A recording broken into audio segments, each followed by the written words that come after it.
नाम कीर्तन, धाम की महिमा, रसिकों का संग, रसिकों की चर्चा, इसके सिवा नान्यम बदामी, हमारी वाणी मौन रहेगी, कभी नहीं बोलेगी। धन्य है वो उपासक जो इस निष्ठा को प्राप्त है। नान्यम बदामी, हरिवंश महाप्रभु कहते हैं, रसना कटो जो अनरटो। अगर प्रियालाल की चर्चा के सिवा कुछ अन्य बोलूं तो मेरी जबान कट जाए। नान्यम बदामी, देखो ये निष्ठा बिना धारण किए वाक्येंद्री पावन नहीं होगी। वाक्येंद्री पावन नहीं होगी तो उसी में विराजमान रसेंद्री भी अपावन रहेगी। रसेंद्री बिगड़ी हुई है तो जनेंद्री को शासन में ले ही नहीं सकते, अर्थात समस्त इंद्रियां आपको अपने अधीन कर लेंगी। जो इंद्रियों के अधीन होता है उससे पापाचरण बनता है, जिससे पापाचरण बनता है उसकी दुर्गति होती है। बिना निष्ठा के नहीं। निष्ठा मानो ऐसी ब्रेक है कि तत्काल उसको रोका जा सकता है। जो हमारी संसार की तरफ वृत्तियां बढ़ रही उनको तत्काल रोका जा सकता है। निष्ठा में ताकत है और किसी में। जैसे ब्रह्मचर्य की निष्ठा, उसका ब्रह्मचर्य पर महत्व हुआ और ब्रह्मचर्य निष्ठावान तो चाहे स्वर्गलोक की अप्सरा आ जाए उसके मन में काम भोग की लालसा नहीं पैदा हो सकती। निष्ठा में ताकत है, अन्य नहीं। आकर्षण भरे गाने, विषयाकर्षण भरे आकर्षण, ऐसा जो चित्त को क्षुब्ध करके विषय में लगा दे, बिल्कुल नहीं सुनना चाहिए।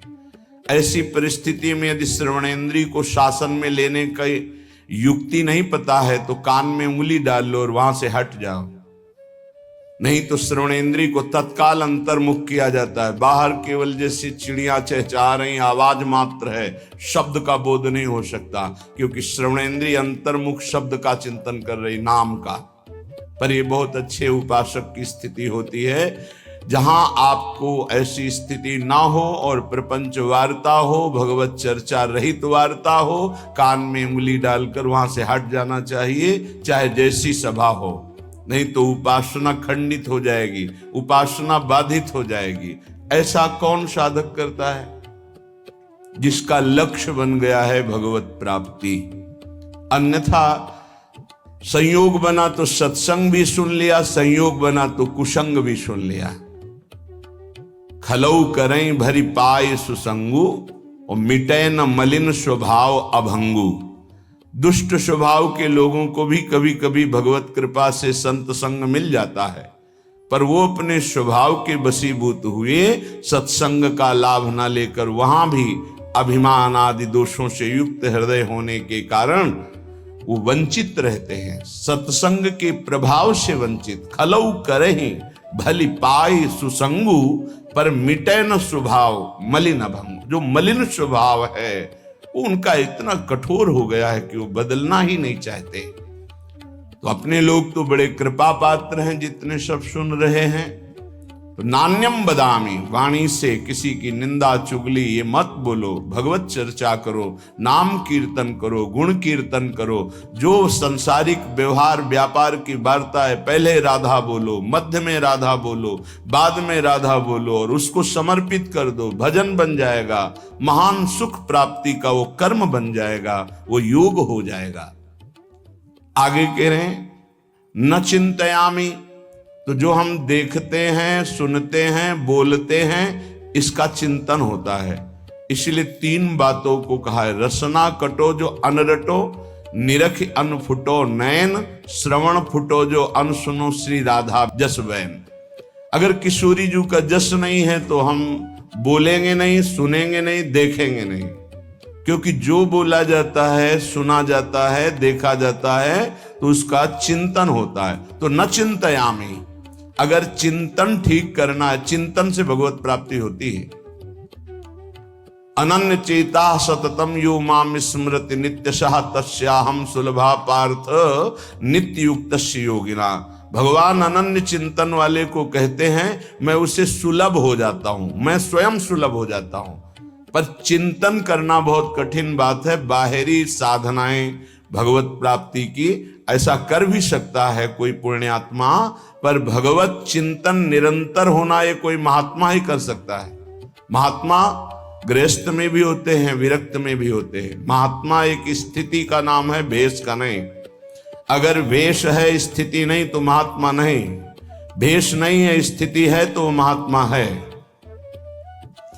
वो महात्मा है जो वाणी के द्वारा सत्य और मृदु और हितकर भगवत चर्चा, नेत्र के द्वारा सर्वत्र भगवत भाव से दर्शन, श्रवणेन्द्रिय के द्वारा सर्वत्र जो वाणी है वो भगवत स्वरूप है, शब्द ब्रह्म में है, ऐसा मानकर उदासीन हो गया है, केवल भगवत चर्चा सुनता है, नाम कीर्तन सुनता है, भगवत भाव से युक्त जो महान पुरुष है उनके चरित्रों को सुनता है, जो व्यवहार की वार्ता करता है वो भगवत समर्पित नाम युक्त। अब उसका चिंतन अनन्य बनता है। जिसका अनन्य चिंतन बनता है उसकी पूरी जिम्मेवारी श्री भगवान ले लेते हैं। What lies ahead is a mystery, a riddle of flavor. प्राप्ति जो भी तुम्हारा ऐश्वर्य वैभव भगवत सामग्री है उसकी रक्षा करना, और जो अप्राप्त की प्राप्ति कराना है वो जिम्मेवारी श्री भगवान ले लेते हैं। अनन्यस चिंतयन्तो माम ये जनाः पर्युपासते तेषां नित्याभियुक्तानां योगक्षेमं वहाम्यहम्। मैं उसके योगक्षेम का स्वयं भान करता हूं जो मेरा अनन्य चिंतन करता है। अनन्य चिंतन वही कर सकता है जिसकी वाणी पवित्र, श्रवणेन्द्रिय पवित्र, नेत्रेंद्रिय पवित्र। तो न चिंतयामि, इसके विरुद्ध हमारा कभी चिंतन नहीं होगा। चिंतन कहते हैं जो अंदर ही अंदर चलता रहता है, वो भगवत चिंतन, वो भगवत प्राप्ति कराता है। बाहरी साधनों का फल है अंदर का चिंतन, निरंतर अपने आराध्य देव का होने लगना।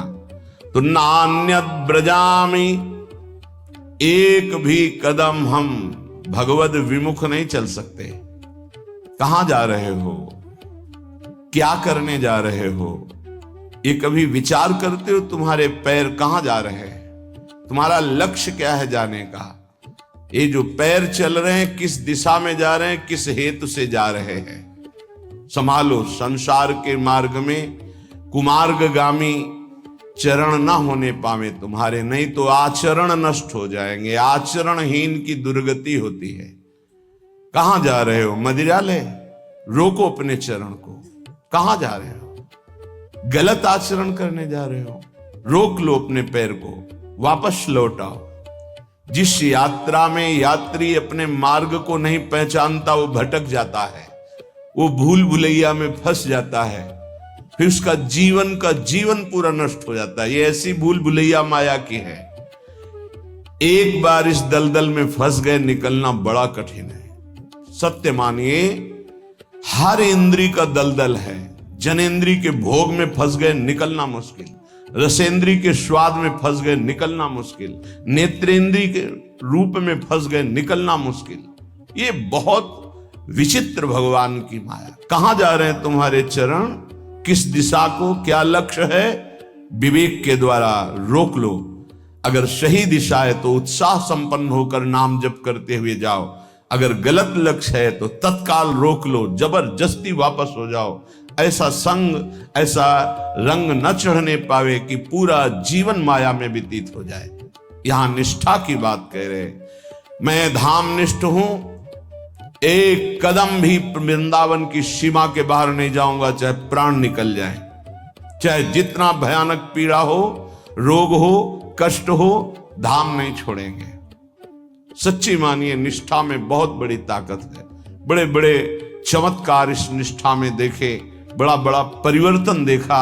जो औषधियों से नहीं होता वो धाम निष्ठा से हो जाता है।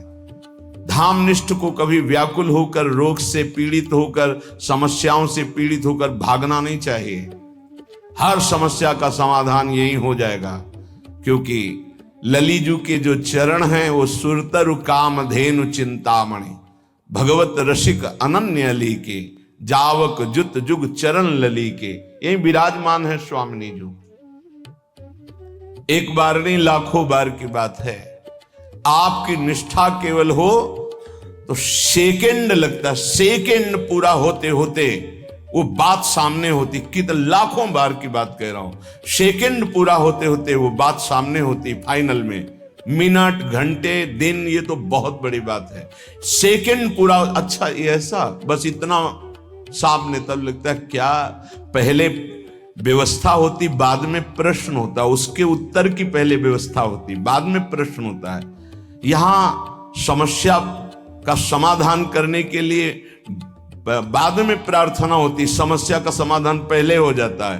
प्रार्थना हुई तो पता चला वो समस्या ही नहीं है, उसका समाधान हो चुका है। क्यों?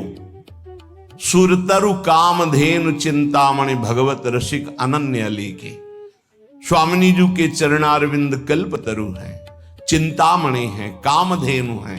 तत्काल समस्त कामनाओं को पूर्ण करने की सामर्थ्य श्री प्रियाजू के गोरे चरणारविंद में है।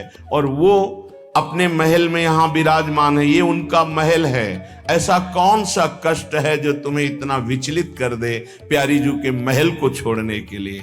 ऐसा कोई कष्ट नहीं। यहां का एक प्रभाव है, बाहर भारी कष्ट से पीड़ित हो और यहां केवल आ जाओ तो आप देखोगे कलह कलेश न व्यापे ईठा ये ठौर विश्व ते न्यारी।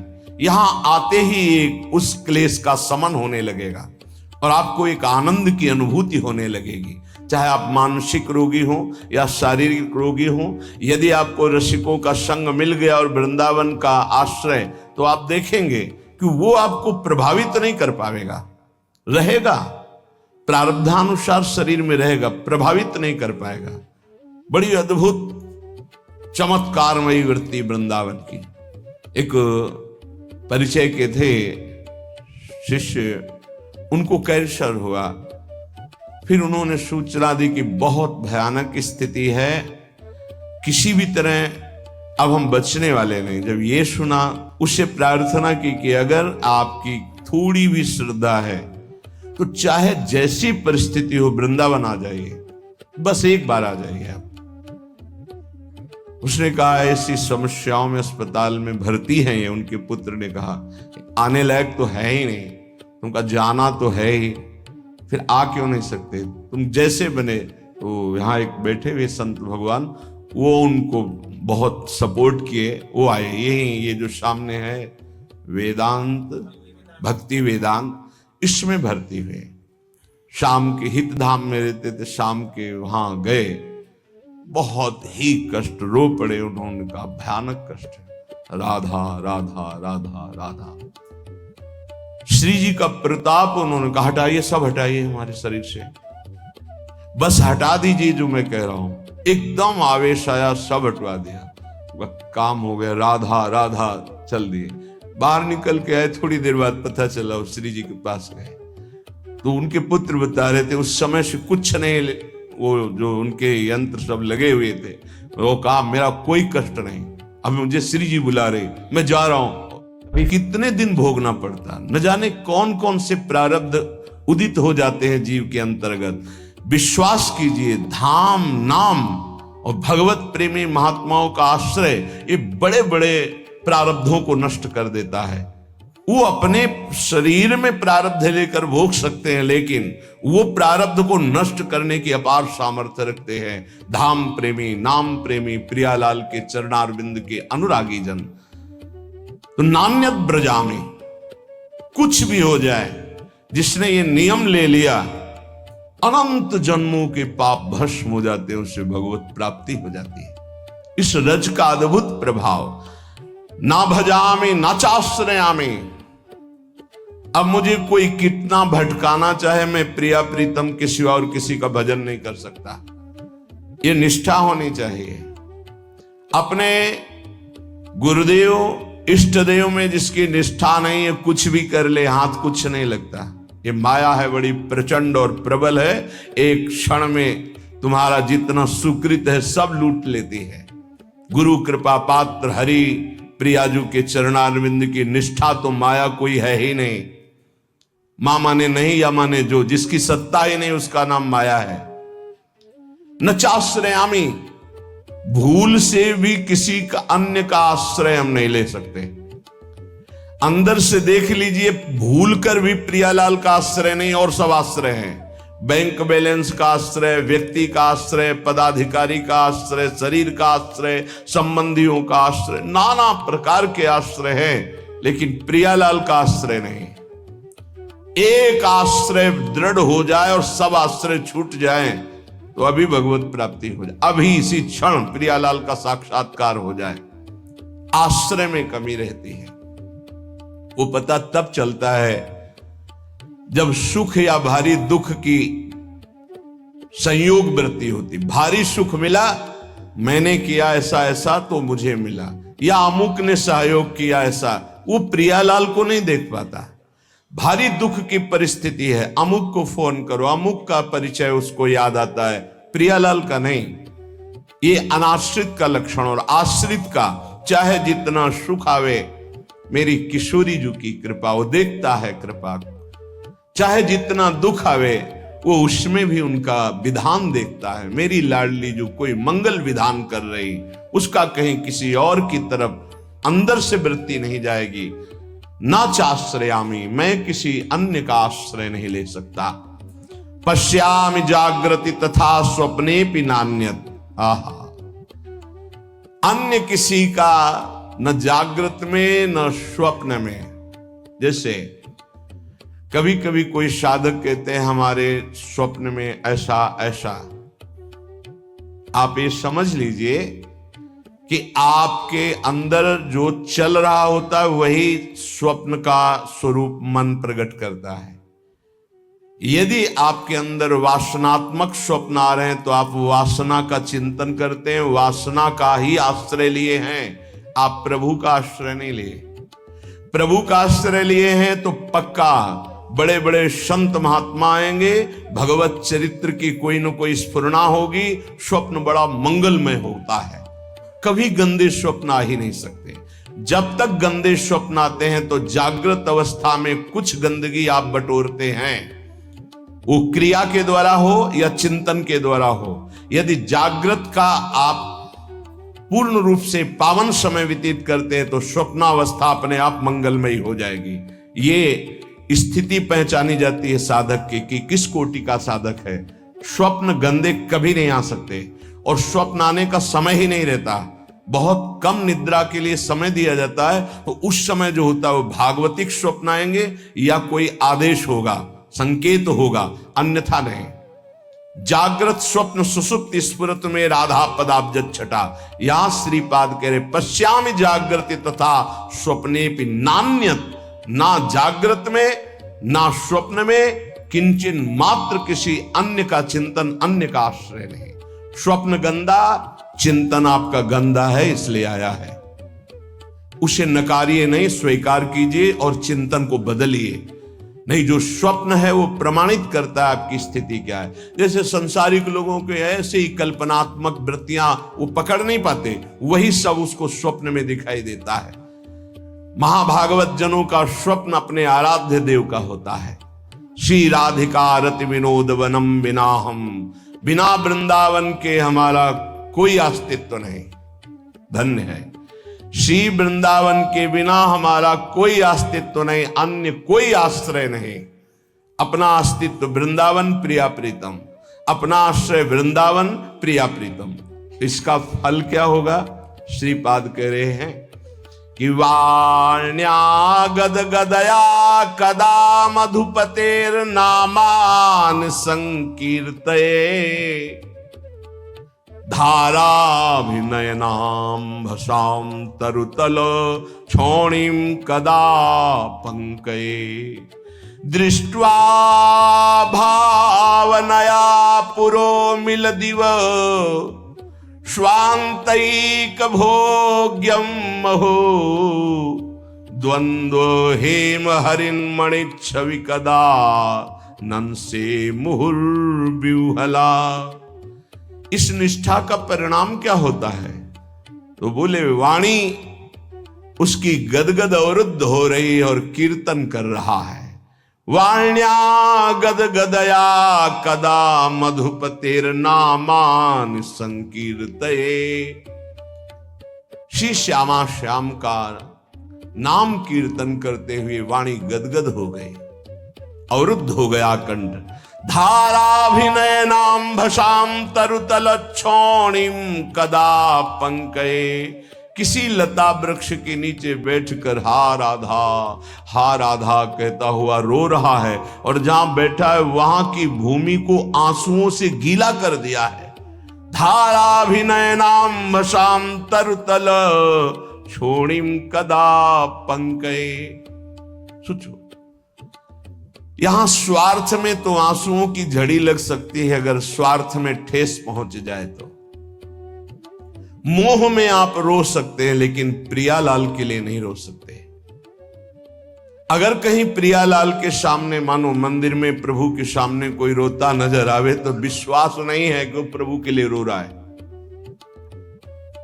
उसके कई कारण अंदर हो सकते हैं, तब वो प्रभु से सामने रोते हुए नजर, वो प्रभु से कोई मतलब नहीं रख रहा, अपनी वासनाओं के लिए रो रहा है। एक बार सुनाया है सत्संग में, राधा वल्लभ जी के दर्शन कर रहे थे, एक सामने ऐसे करके रो रहा था, लगा प्रभु के लिए ऐसे रो रहा है। नजदीक गए, बड़ा आकर्षण हुआ। किसी के आंसू देख ले तो हृदय विकल होता है, कमजोरी होती, प्रेमी जनों की कमजोरी होती आंसू। शब्द सुने तो हट गए पीछे। उनकी पत्नी बीमार होगी तो ठीक हो गई होगी, उन्होंने कहा होगा, प्रभु से प्रार्थना की होगी, उसी बात की वो याद में वसा।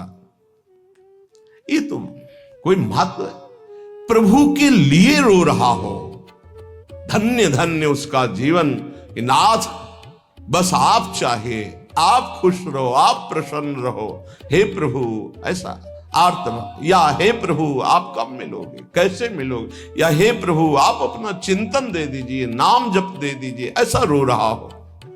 या प्रभु की कोई चर्चा चल रही, उनमें रो रहा हो, ऐसा बड़ा कठिन होता है। यदि प्रभु के लिए आंसू निकलने लगे तो बहुत नजदीक पहुंच चुके हो प्रभु के, क्योंकि प्रभु का साक्षात्कार रोने वाले को ही होता है। कबीरा हंसना छोड़ दे, रोने से करी प्रीति, बिन रोए किन पाइया, प्रेम प्यारा मीत, रुरुदु सुस्वरम राजन, कृष्ण दर्शन लालसा। एक बार श्री जी ने गोपी जनों, ब्रज लीला के अंतर्गत है, गोपी जनों ने पूछा कृष्ण को रिझाने का मार्ग क्या है प्रियाजू से, तो प्रियाजू के आंखों में अश्रु थे, और श्याम श्याम श्याम श्यामेति सुंदर वरेति, मनोहरेति कंदर्प कोटि ललितेति सुनागरेति। हा श्याम, हा कंदर्प कोटि लावण्य वाले प्रीतम, हा मोहन। गोपी जनों से कहा, ऐसा पुकारते हुए आंसुओं की धार से हमारे प्रीतम को जो रिझाता है उससे भगवत साक्षात्कार होता है। हमारे श्याम सुंदर के मिलने का उपाय है आंसू।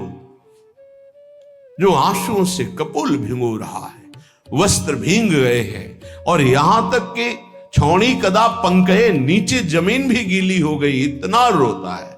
यह है भगवत आराधना का प्रेम फल। बड़े भाग्यशाली होते हैं जो प्रभु के लिए रोते हैं। प्रभु के सामने या प्रभु का विषय चल रहा है तो अंदर चिंतन क्या चल रहा है उसका रोने का, अंदर चिंतन यदि प्रभु का चलते हुए रो रहा तो आंसू ठीक है, वो धन्य है, नहीं तो उसका कोई खास महत्व नहीं है। बिन रोए किन पाइया, प्रेम प्यारा मीत, ये प्रभु देते हैं। जिस पर तुम हो रीझते क्या देते यदुबीर, रोना शिशकना तड़पना आहों की जागीर। जिस पर हे श्री कृष्ण तुम प्रसन्न होते हो क्या देते हो, बोले ये देता हूं, रोना तड़पना शिशकना आहों की जागीर। हा कृष्ण, हा कमल नयन, हा अरविंदाक्ष, हा मदन मोहन, हा प्रियाजू। और वो रो रहा है एकांत देश में। दृष्ट्वा भावनया पूरो मिलिदिव स्वांतैक भोग्यम महो। ये तब आता है जब नाम में प्रीति हो जाती है। नाम एक कल्पतरु है। विश्वास मानो जब नाम की बात आती है तो जबान रुक जाती है कि बस सर्वतो भावेन, लोक परलोक का समस्त मंगल इसी नाम से होता है। धन्यवाद दोस्तों। प्रेमानंद जी के विचारों को जन जन तक पहुंचाने का ये एक छोटा सा प्रयास है। कृपया चैनल को लाइक करें, सब्सक्राइब करें और सपोर्ट करें। Thank you.